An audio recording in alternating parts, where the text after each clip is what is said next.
Hi everyone, welcome to another video on how to Berkeley. Today I'll be talking about double and triple majoring at Cal, how to do it, and whether or not it's a good idea for you. I'm Nick, and I was a double major in L&S CS and pure math. Some of these tips come from some of the other staff mentors here at A2F who double or tripled in a variety of majors, so hopefully you'll learn something no matter what fields you're considering. This first tip is from Johannah, who is a double major in public health and social welfare. She recommends planning ahead to avoid missing any course requirements so that you don't risk having to stay an extra semester to fulfill all your requirements. Creating a plan that lists all the classes you'll have to take in the fall and spring semesters of each year helps you make sure that you've accounted for everything. I did this, and my plan changed a whole lot over the course of my 4 years as my interests changed and I wanted to take classes with friends and so on. What I ended up actually taking looked very different from my initial 4-year plan.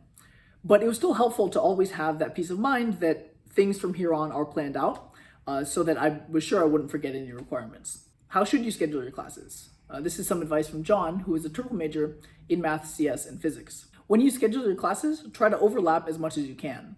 There's a limit that at most 2 of your upper division classes can count towards requirements from 2 majors, but there's no restriction on the number of lower division prerequisites that you overlap. Some majors actually allow you to drop a specific requirement if you're doing a particular other major. So for instance, CS majors don't have to take the circuits requirement for CS if they're also physics majors, because physics has its own circuits class, and CS and math double majors only have to take one of CS 70 and math 55. It's also helpful to find classes that will count for both your major requirements and also breadth requirements.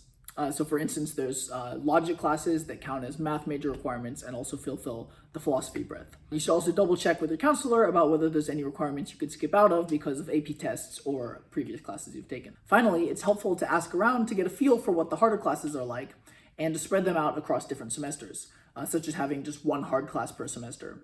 If you pair the harder or less interesting classes with classes that you're more interested in, then that semester will seem less like a chore. And if you can, make use of the summer sessions to try to get some classes out of the way. Keep in mind that double or triple majoring may not really be worth it, especially if you're aiming for an industry job. So John, who is the triple major, he now works as a senior software engineer at a blockchain startup, but he only really uses what he learned in his CS major. The math and physics, he says, were interesting, but they didn't add a whole lot of value to what he's doing at his work now. A double or triple major is certainly something extra to put on a resume, but your education becomes largely unimportant as soon as you start getting more actual work experience. A reason that multiple majors might not be a good idea is that you'll have less opportunity to explore classes in other departments or take fun electives that you might be interested in, because most of your classes will have to go towards satisfying the requirements from your multiple majors. This is especially true if you're planning to double in very different majors. In that case, not only can that detract from taking extra classes, but one major can even make it harder for you to really learn deeply in another. So Julia, who is a double major in CS and art, says that she felt like she didn't really have enough time to develop her coding skills and learn about specialized areas in CS, such as graphics, nor did she get to produce a body of artwork that she was really proud of. She now works in UX design at Google, which is of course a great way to use a CS and art double major, but choosing only the CS major and using the extra time to get more involved in design things on the side might have led to just as strong of an application. Personally, I don't regret double majoring, but my situation is one in which it happened to make a lot of sense. My majors were closely related.